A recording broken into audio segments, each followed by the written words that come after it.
Hey, Brian from Snake Bytes here. We're in Chicago for the NARBC Reptile Show. What's cool about this show is there's actually a meeting about the legislation and regulation that's causing problems in the reptile industry as well. We're going to show you some really cool animals. You're watching Snake Bytes.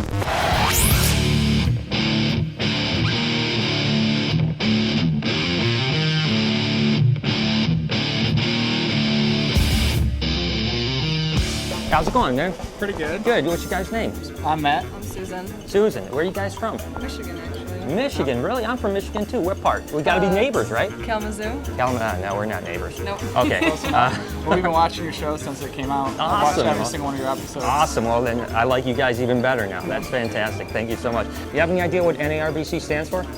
It's the National Captive Bred something or other, right? Any idea what NARBC stands for? National North American Reptile Breeders Association. He's got it down. NARBC, NCA. What does the NARBC stand for? The National Amphibian and Reptile Breeding Convention. National Association. It was close. North American Reptile Breeders Conference. Nice. What does the NARBC stand for? National North American Reptile Breeders Association. All right. He got messed up on the national part at first, but he corrected himself. North American Reptile Breeders Conference. She is good. I tell you what, that's On awesome. top of it. So it's pretty cool seeing all the cool people in this line waiting to get in the show. It's going to be an awesome show. And it's pretty cool that most people did know what the NARBC stood for. So let's go ahead and get into the show.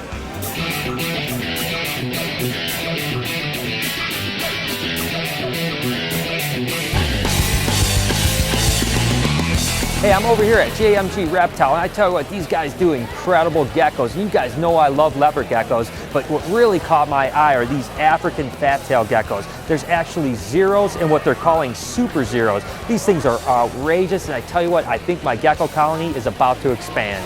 Another really cool African fat-tailed gecko that JMG is working with are these whiteouts. These things are really cool because they're co-dominant, which means if you breed this to a normal African fat-tail, half the babies on average are going to come out whiteout. These guys are pretty polymorphic, and this one is absolutely the most awesome one that they have. It's going to be really cool when they get these guys into albinos and zeros and super zeros and all the other cool mutations that they're working with. While walking around the show, I'm always trying to pick out what I consider the most exceptional animals to show you guys. There's no doubt that this coral ghost is one of those animals. It's not too often that you see a snake that's this pink. Sometimes boas will have a little bit of pink in, but not fluorescent like this one. What's cool is as these guys get older and bigger, they actually get more fluorescent. This is actually a line-bred mutation, so the more you breed it, the more pink they're going to get. I can't wait to get these guys into striped corns, motley corns, and eventually even scaleless corns.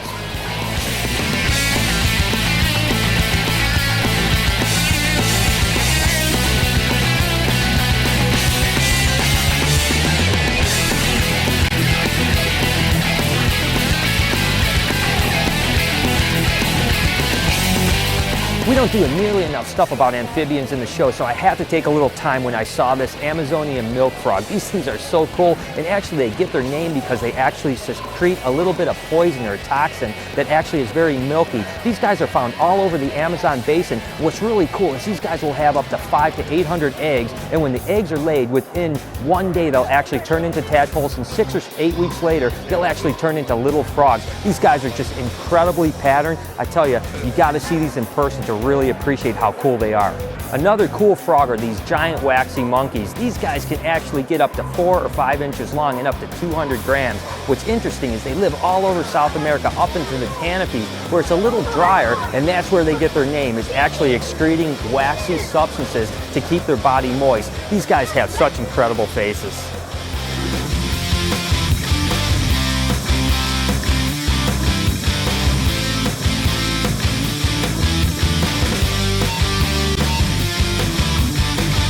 Now this is a really, truly incredible animal. This is a Borneo eared frog from Borneo, and these guys are rarely kept in private collections, so this is a rare find to see at a reptile show. These guys get about 2.5 inches as males and up to 4.5 to 5 inches as females. They'll actually have foam nests where the tadpoles will actually drop into the water. These guys are truly amazing. Again, you usually only see these in zoos and museums, so this is a really cool animal to come across here at the reptile show. What we have here is a platinum reticulated python. This is actually a codominant mutation. What's interesting about them is they actually can produce a few mutations from this. You can get ivory, ultra ivory, and even black-eyed leucistics. What's really cool is as these get bigger, they just get brighter and brighter. And as you can see, it's a little bit of a handful, but this one's just a little bit of a pup. I tell you what, she's gonna get a monster, maybe up to 20 foot long, and geez, probably 250 pounds if you keep feeding her well. Can't imagine how awesome it's gonna look when it gets that size. Here we are at NARBC show in Chicago. Now, Brian and I both have this huge fear of spiders, but I'm trying to get over that. So they assured me this won't bite me, but I'm still shaking. I feel like I drank a pot of Cuban coffee or something. But here we go, and it's on the hand, and we're gonna try to get Brian to do it next. If I can do it, he can do it. Oh, Jesus, Jesus, oh, please. Oh my God. Timmy, get back here. Please, please, please, just take this thing. Oh. I'm Terry Cullen from the Cullen Vivarium Wildlife Conservancy. We are a non-profit organization. We're dedicated to the preservation and conservation of critically endangered reptiles and amphibians. We've been in existence since 1964. This is Mushu, the Chinese alligator, the most critically endangered of all the crocodilian species, with fewer than 50 of these animals remaining in the wild. Without immediate intervention, these animals will be extinct in probably 10 years. We are working against the clock to try to prevent that extinction. We are working with programs in China, programs here in the United States as well. If you're interested in donating and helping us perpetuate these species and other species, such as the Cuban crocodile, the African slender-snouted croc, the Philippine crocodile, the gharial, the tomistoma, you can donate to the Cullen Vivarium Wildlife Conservancy at P.O. Box 878. That's P.O. Box 878, Milwaukee, Wisconsin, 53201. Our phone number is 414-406-9999. You can call us for additional information. Hey, Brian here for Kel's Question of the Week. Since Kel wasn't traveling to the NARBC show this week, I'm going to substitute and ask you guys a question. I want to know who's the biggest and ugliest person you guys have ever seen on TVs, movies, or in person. Video or text comment below. I'm not going to tell you who my choice is.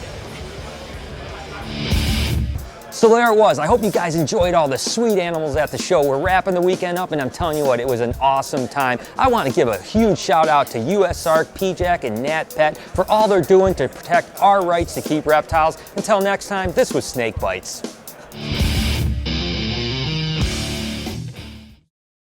It's nice to get the day over, dude. Oh, yeah. The heck's going